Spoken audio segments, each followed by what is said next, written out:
The doctors and nurses at the Gaffney Center always look like real professionals, but that doesn't mean filming goes smoothly all the time. Behind the scenes, it's a constant struggle for some actors to stay serious. And the cast members face endless challenges, like acting with tricky props, speaking a foreign language, and even dealing with real-life injuries. Working with annoying co-stars. What our favorite part of working with each other is. That's right. Yeah. I'm stumped. Nothing.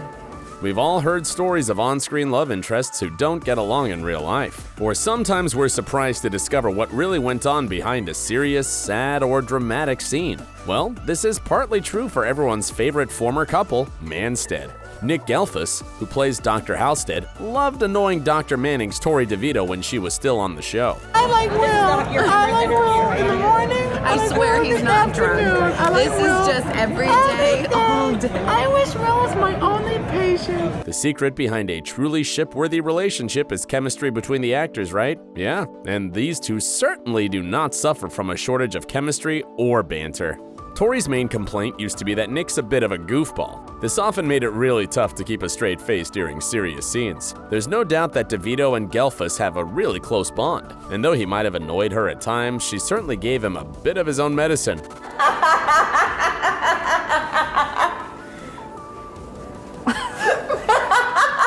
Oh, how we miss these two. Talking about exasperating co-stars, the actor struggled with something else as well. Acting with props ain't child's play.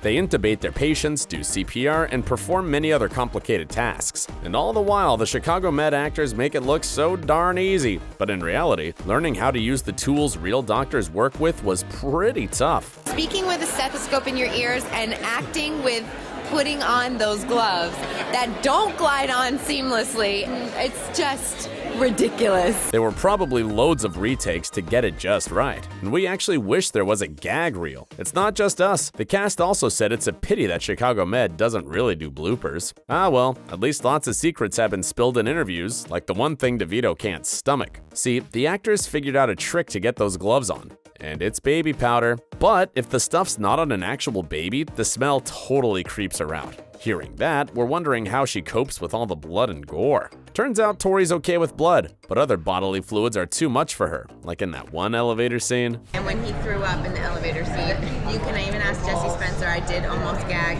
DeVito's not the only one who struggled with the yuckier parts of filming, when it gets too real for comfort. Can you hear me, sir? It's just so real. Feels real, doesn't it? Yes. I'm just gonna try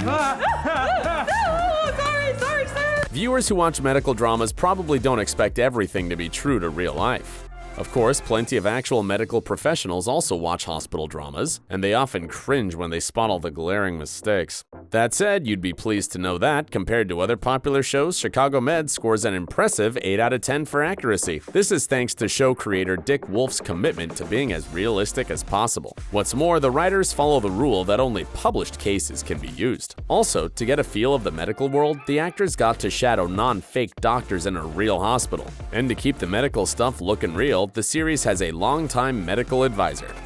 So this is Dr. Andrew Dennis, who Chloe mentioned earlier. He is a real-life trauma surgeon and one of the gurus around here who makes us look like we know what we're doing in real life. Dr. Andrew even paid Nick Gelfus and Colin Donnell a compliment once. You guys all actually went through a phenomenal boot camp for several days at the top of the season 1, and then it's ongoing. They all have instruments they take home. They can actually. So both these guys, I can tell you, can actually do a lot of these tasks better than some of my junior residents can do. So we've told you that the actors use actual tools. But how about all those bodies and organs we see? When you see Dr. Rhodes at work, Colin Donnell is actually operating on prosthetics. Sometimes what you're seeing is thanks to a bodysuit which gets placed on top of a real person's torso. But often the whole body is a dummy, and it looks so real it freaks out the cast. Remember motorcycle crash victim Sean Rittner? Don't be hard on yourself if you thought he was a real-life actor. An official tweet revealed the truth. Because we knew he would be intubated from the start, there was no need to cast a live person. Instead, our Chicago Med team built a very real-looking dummy to play the part. But what about the blood? The room where most of the blood happens. We just did a scene the other day where I was literally elbow deep in blood. Breathe easy, the blood in Chicago Med is always fake. It's made of corn syrup and some red dye. Of course, these two get a kick out of having us believe otherwise. Oh, all the blood is real. Yeah, Becca, it's you're real. taking from you, is that right? Yeah, I donate once All a... donate.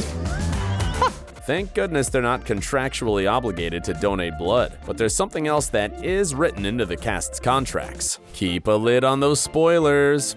Sure, keeping their mouths shut is a pretty standard clause for actors in most shows. Still, it's entertaining to watch this specific cast squirm in their seats when they think they've overstepped the boundaries. Think we're going to potentially see any Chicago justice lawyers join the case? Oh, for sure. Oh, yeah. Maybe. Maybe. I Possibly. just went from short to, I don't know, I can imagine, maybe.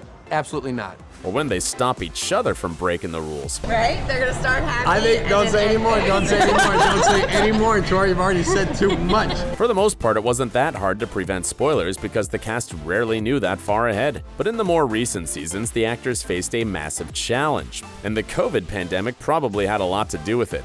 Filming on season 5 and 6 was impacted by the coronavirus, and this eventually meant that the episodes and scenes weren't filmed in order anymore. While that's not too uncommon, it got so bad that everyone seriously struggled to keep track of all the storylines. The fact that Chicago Med has recently been doing lots of crossovers with the other One Chicago franchises didn't make it any easier. Luckily, they're professionals who didn't let it affect their work. Talking about challenges, we need to talk about Norma Cooling's biggest struggle, sounding like a South African. If there's one accent that's particularly hard to master, it's a South African one. Even more so if you're American, like Norma Cooling in the role of Dr. Ava Becker. Apart from having to speak differently, Chicago Med was Cooling's first gig as a regular cast member on any show.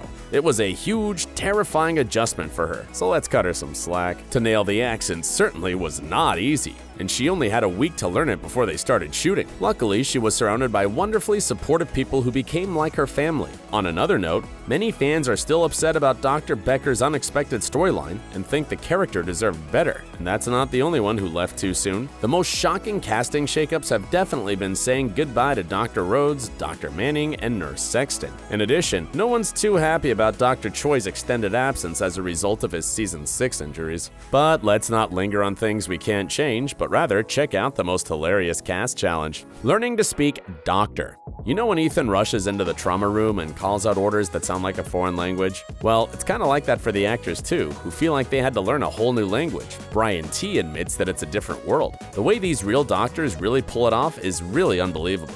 Maggie's Marlene Barrett agrees. Even after so many years on the show, she still gets tripped up by her dialogue. Pharmaceutical will get you every time. I don't think T, Z, Q, and C should come together and make a sound.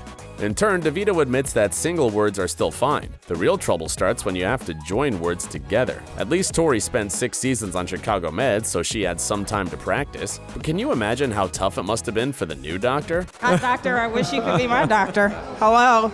Take my blood pressure. Dominique Raines plays Dr. Crockett, and he's just too grateful for joining such a supportive team. Raines revealed that the whole cast has been incredible, kind, and patient with him. To rattle off a lot of this, the medical jargon, and screwing it up over and over and over again, it can become a little frustrating. It looks like Oliver Platt, aka Dr. Charles, is the best at this particular challenge. Sphenopalatine ganglioneuralgia. Well, that's clearly a neurological condition. Brain freeze. That's kind of what I said, isn't it? Thankfully, the cast admits that the medical jargon is like a muscle, which gets better with exercise. As Gelfus explained, they all have a foundation of terms that they say all the time. When I memorize the lines, I'm like, oh, that's already in me. I know wow, most of that's it. cool.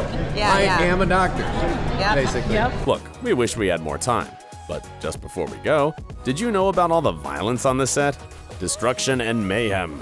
If you haven't caught on yet, the Chicago Med actors don't take themselves too seriously. So even when Colin Donnell accidentally injured himself and someone else, he's still able to joke about it. Well, I've hooked myself with a needle. You did, right? I've cut myself with a scalpel, and I've cut Jeff Hepner. He was fine. Just barely nicked him. You couldn't even tell the real blood from the fake blood. Something tells us this wasn't the only injury that's taken place over the course of 7 seasons. And we also discovered that Gelfus and Donnell once broke the walls of one of the set's elevators. This all took place during an older scene where Dr. Rhodes tried to keep Dr. Halstead from doing something stupid that could have cost him his career. It just shows you how much they got into character, or maybe how thin those walls really are. Thanks for watching. If you still haven't had your fix, then check out our other videos about all the saddest cast exits. And stay awesome.